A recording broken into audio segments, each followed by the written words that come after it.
Hey guys, welcome back. Bolt Spider here, and I am going to be doing an early July ban list prediction. But why am I doing it this early? It's because I have nothing else to do. I don't know what to do. And on top of that, Overwatch content is dry. Yu-Gi-Oh content, I am going to be compiling a lot of stuff together for the next few weeks. But let's get right into it, and the first card I would like to get banned because I only have two of them, being Artifact Lancia.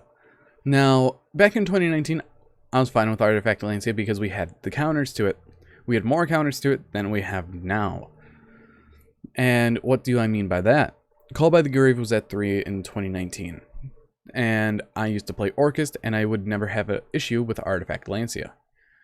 But now, since Call by the Grave is at 1, Artifact Lancia is roaming around a lot and shutting down a couple of the meta decks currently. Artifact Lancia is a end turn button, just like a lot of other cards, similar to Max C or VFD. Excluding one main mechanic of the game, banishing for a whole turn is very oppressive, and I feel like this card is just going to get more powerful as time goes on with how all the new support's going to be. Overall, Artifact Lancia is one of my two candidates for getting banned because it's just a oppressive card, and I actually just want to see it go. Next up, we have Guard Dragon LP. Guard Dragon LP is from Dragon Link, a deck that's been going on for 3 years. And this card's time needs to go. It is way overdue. A good chunk of 2019, 2020, this card was there. It used Link Cross combo and Halka-Fibrax. It has seen too many iterations, and this is the main card that they need to get rid of because it's kind of like what they did with Virtual World. Give them a format with VFD and then ban the VFD. And right now they're giving LP another format because they want to sell the Dragoonity cards from Ghosts from the Past. Guard Dragon LP has been one of the tyrants that has plagued the game of poor card design and making other cards like Red Eyes Darkness Metal Dragon getting an errata. If this card was different, we wouldn't be in this situation, but LP is one of the major problem cards that I could only really think of, and the other cards are just fill-ins. Because this would have been a 2 to 3 card ban list, in my opinion. Now, let's get into the limited section. First up is one that is very controversial. Wind-Up carries Zenmighty. Wind-Ups were a star deck back in 2012-2013. This deck was very prominent for the shock locks and hand loops that it can do. Now, on my list, I don't have Wind-Up Hunter banned because I don't see Wind-Ups doing anything outside of just fun shenanigans. One carrier, sure, it can do a lot, but in today's modern age, the deck is actually slower than what the decks are because of power creep. And cards like this could boost the deck a little in what the deck needs. And if it somehow makes a hand loop that's super consistent that puts out a negates before 5 summons, I would love to see that. I would totally love to see that because I don't think windups have the capability of doing that unless if you run an outside engine. But other than that, this is a card that has been left on the ban list to rot away, which is sad because a lot of those cards on the list are like that, unlike you, Fishborg Blaster. But other than that, I could see it going to 1, and if it doesn't, it's probably my last time I'm going to be putting it on my prediction list because it's a boring topic to cover because almost everyone wants it to come off. Next up, we have my avocation of Spellbook of Judgment. Now, spellbooks are slow, very slow, grindy deck, and today's standards, it doesn't compete with it. Lithium has videos on it for cross-bandless cups, and it shows that this deck can't hold its own ground, even with Spellbook of Judgment at 3. Because the reason why is because monsters are big beat sticks that they can't get over, board setup, multiple negates and interruptions, and the deck needs those not to happen. Even this card is the prime hand trap target if you manage to get it, because if you normal summon your magician, they're gonna wait till you activate that judgment. You activate that judgment, hand trap. And it's one of those cards, sure, it's a +2 to 5 and a free monster on board, but it's still not going to do anything like current level modern day Yu-Gi-Oh! It's one of those cards that you got pushed to the wayside because back in its prime, it was the most powerful card because that's how slow the game was. It wasn't hyper consistent like today. It's just more of, it's slower. And Dragon Rulers sped it up a little, but Spellbooks managed to beat out Dragon Rulers here and there if they went first.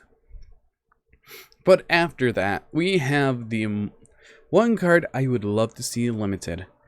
Now, this also hits Dragon Link in a certain way as well, and it actually has a parallel. So, Quick Launch is a card that summons one rocket monster from your deck, but cannot attack, also destroy it at the end phase. Sounds very familiar to a certain card that's limited right now, being Emergency Teleport. Now, what is Emergency Teleport? Emergency Teleport is a lovely card that helps out Psychic decks. It is special summon one level 3 or lower Psychic attack monster from your hand or deck, but banish it during the end phase. Sure, you can summon it from hand or deck, but Quick Launch creates a one-card combo, while Emergency Teleport only really does is Halky Fibrex plays, or even helps Cosmo. Cosmo aren't a deck that you could worry about, but I really don't see them doing anything because most of the cards these days do not target for negation or destruction. Overall, Quick Launch is definitely a good candidate, but it is a very good candidate of getting hit because it's not a hard once per turn effect, unlike Armed Dragon Flash, being special summon one Armed Dragon monster from your deck, but it's only a once per turn. Overall, I want to see the consistency and power of the deck go down for Dragon Link because it's been around for a good 3 years. Even though that we've been getting Dragon support that keeps getting slotted in because it's now one of the best decks in the format. After the Quick Launch, we have Magical Meltdown. Magical Meltdown is a lovely card that helps invoke strategies and also puts in things like Shadal's and Dogmatica. Overall, Magical Meltdown is one of the powerful cards because it prevents you from prevents your opponent from activating things to your fusion summons or a fusion monster's summon. So, I'll activate this. Okay, I do everything. Also, opponent's cards and effects cannot activate when a monster's fusion summon this way.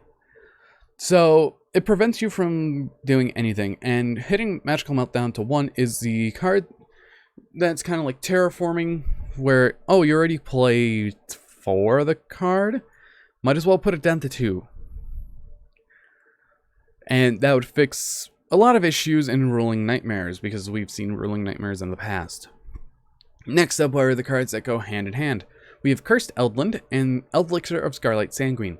Cursed Eldland to 1 definitely hits the consistency of the deck a little, because it's the pay 800 and add 1 Eldritch monster or Golden Lord, spell, or trap from your deck to your hand.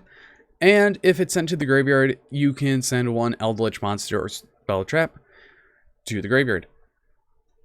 So with this deck, it is definitely very interesting on what to hit. And with Zodiac Eldritch, what they do is use Dryden to pop the Eldline to send whatever they don't need. Like if they draw into the Elixir or a Conquistador, they just set the other one that they need. Because at the end of the day, that's all you need. And with Sanguine, it summons out your Golden Lord from the deck, and it replaces itself during the next turn. So overall, I can see both of these going down to 1 because it hits the consistency and power of the deck that what it can do, instead of hitting things like Eldritch the Golden Lord. If you start hitting these spells and traps of the deck, the power of the deck, they would have to resort into other things like White Destiny and Black Awakening. And overall, Eldritch has been good meta for a year now as recording this deck. Well, Adam Emancipator only got the spotlight for a wonderful 3 to 6 months. Yeah, a good 5 months. But I digress. Next are my unlimits. I am not putting anything on the semi-limited list because the semi-limited section is pointless. We have Performer Pal Skullcrobat Joker. Skullcrobat Joker is a slower version of Stratos. This only works on normal summon, and Stratos works on both. You also have the search targets being Performer Pals, Magician Pendulums, and Odd Eyes monsters. Cool. What does Stratos have?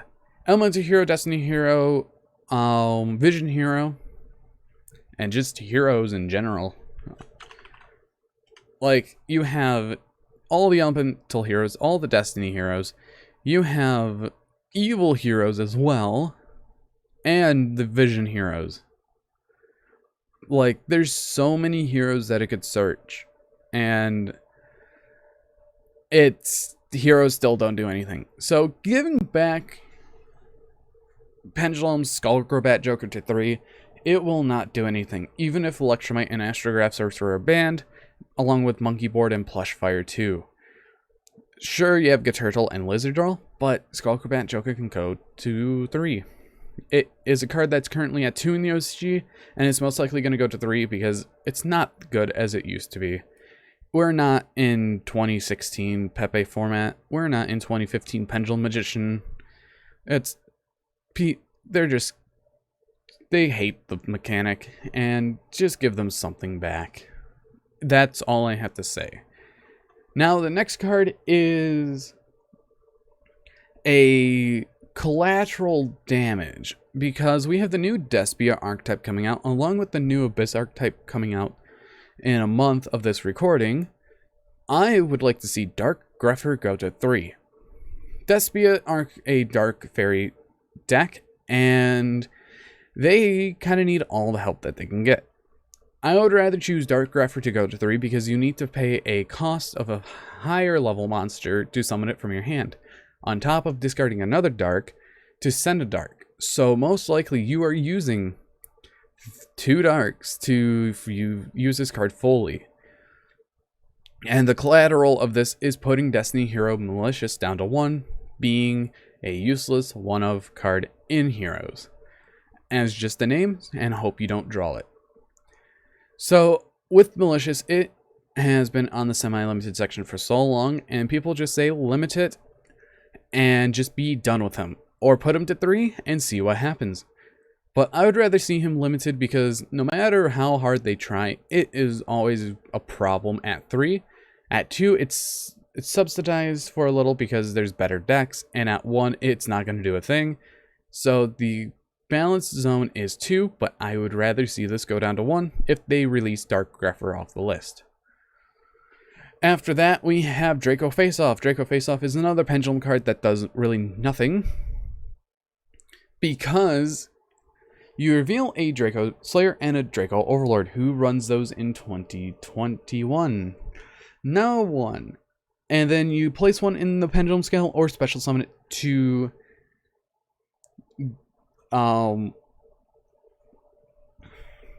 the Pendulum, to the Monster Zone. But your opponent gets to choose which one that you reveal. And you add the other one to the extra deck. We don't have Electromite anymore that could actually use this card to its fuller potential. Electromite is a card that I've considered, but it can no longer come back because with all the support that Konami's pushing now. And I feel like it's time to free up some Pendulums off the list that aren't going to do anything, like Draco Faceoff. They recently put Ignister Prominence, the Blasting Draco Slayer, to 3, and this card should follow suit, because it is a hard once per turn, where you can only activate one of them once per turn. And then finally, the last card in my predictions, we have Symbol of Heritage. Every single card that it was used in for the Grand Soil loop has now been errated. Grand Soil's a hard once per turn. Dwarlen's a hard once per turn. Those two were the prime cards in the loop, and now both of them are unlimited at 3 with the errata, and they have not been doing anything. Sure, Ice Berries run the Dwarlen because of the name, but Grand Soil, no one runs anymore because of how terrible it has become. Sure, it's still a revive, but you need 5 Earths in the graveyard to summon it. And if you guys don't know what Symbol of Heritage does, activate only when there are 3 monsters with the same name in your graveyard. Select one of those monsters, special summon it, and equip it with this card. When this card is destroyed, destroy the equipped monster. This is a monster reborn, and if you had 3 Lone Fairy Blossoms in your graveyard, that's the only thing it's going to do. It could help out Sun Avalon. So you go through your 3 Lone Fires and go into Evil Thorn. You use the Evil Thorn to summon out 2 more Evil Thorns, and now you have a Link 2, or a Link 1, and 2 Link 1. And using this brings back your Lone Fire so you can get another card. Overall, Symbol of Heritage has been on the ban list for so long, and I think it's time that it can come back off the list. Because no one's going to use it. No one's going to have that opportunity of having 3 monsters with the same name in your graveyard. Because it's actually very hard to do it nowadays, since we're using the graveyard as an extra hand. But let's get to my honorable mentions. We have 3 of them, being Red Eyes Darkness Metal Dragon. If LP does get banned, this card can go straight to 3. It could even go straight to 3 right now, along with Skull Crobat Joker, because it's a hard once per turn on its summon effect. It's a hard once per turn on its main effect, and it's still kind of the same, but you can't abuse it multiple times. Next up is a format warping card, being Super Polymerization. Shaddoll Invoked Dogmatica uses it, and I would say Super Poly can definitely get hit down to 1, because it is a super powerful card that breaks a board instantly that you cannot respond to. And that is going to be an issue in the future, I could see, with the new Despia archetype, because the field spell says, oh, if a non-fairy fusion monster is sent from the field to the graveyard, you can special summon one fairy fusion monster, I believe. Let me just double check that, because that is a lot of fun. So with this card, the Despia, the Stigmatica Theater, if a face-up non-fairy fusion monster you control is destroyed by battle or leaves the field by an opponent's card effect, you could target 1 level 8 or higher fusion monster in your graveyard, special summon it. So this is going to be interesting interaction against if you go against Despia. Also, you can fusion summon 1 level 8 or higher fusion monster using cards from your hand or field. But this card definitely counters Super Poly a little, but you still devastate a whole entire board. Super Poly is just a very devastating card, and it could just go down to 1. And finally, Samoric Bird of Sovereignty. This is not going to get hit till after they release the Literalist support that comes out in the next Duelist pack. I could see it getting hit by a ban later on, but not right now, because Bird Up is really having a tough time playing through hand traps.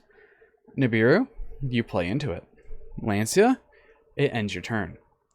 Even though I play the deck, this is the card that I think that they should ban from the deck in the future, because it summons all your wing beasts from your deck. You can summon out Cobalt Sparrow, or you can summon out any earlier list monsters, and you get their effect applied to search, to special, or if you decide to summon out turquoise, no, not turquoise, yeah, if you summon out turquoise warbler, that does nothing. But overall, Bird of Sovereignty could get a ban in the near future. But if you guys did enjoy and agree with some of my opinions or disagree, tell me down in the description below, as this will definitely change within the next month or two. But anyways, I've been Bolt Spider. Hopefully you guys did enjoy, and see you guys in the next video.